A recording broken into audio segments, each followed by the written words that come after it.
Mostly நம்மக்கிட்ட cake order பண்ணுற எல்லா கஸ்டமர்ஸ்கிட்டையும் நான் சொல்கிற ஒரே வேர்டு வந்துட்டு ஃபாண்டன் கேக் மட்டும் அவாய்ட் பண்ணிருங்க அப்படின்னு தான் சொல்லுவேன். பட் ஒரு சில கஸ்டமர்ஸ் மட்டும் நாங்கள் சாப்பிட மாட்டோம் சிஸ்டர், நாங்கள் ஃபாண்டனை மட்டும் அப்புறமா கட் பண்ணதுக்கப்புறம் நாங்கள் தூக்கி போட்டுடுறோம், ஆனால் எங்களுக்கு அழகுக்காக அதை பண்ணி கொடுங்க அப்படின்னு சொல்லி கேட்பாங்க.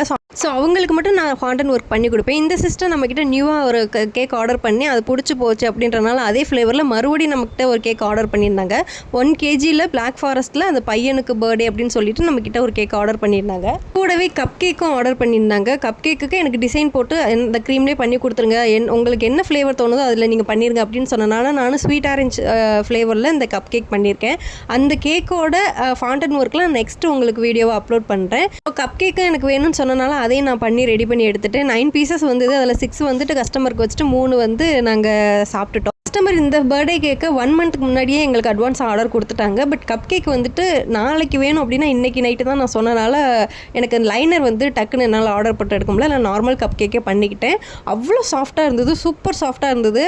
அது அந்த ஸ்வீட் ஆரஞ்ச் எசன்ஸில் சாப்பிடும்போது அவ்வளோ டேஸ்டியாக இருந்தது. நீங்கள் கண் கூட பார்ப்பீங்க எப்படி இருக்குது அப்படின்னு. ரொம்ப ஸ்பாஞ்சியாக டேஸ்ட்டாக இருந்தது. நாங்கள் 3 பேருமே சாப்பிட்டு முடிச்சதுக்கப்புறம் எல்லாத்தையுமே கரெக்டாக பேக் பண்ணி ஃப்ரிட்ஜுக்குள்ளே தூக்கி வச்சிட்டோம். உங்களுக்கு நெக்ஸ்ட்டு அந்த வீடியோவை நான் அப்லோட் பண்ணுறேன். வீடியோ பிடிச்சா மறக்காம லைக் அண்ட் சப்ஸ்கிரைப் பண்ணி சப்போர்ட் பண்ணுங்கள். பை.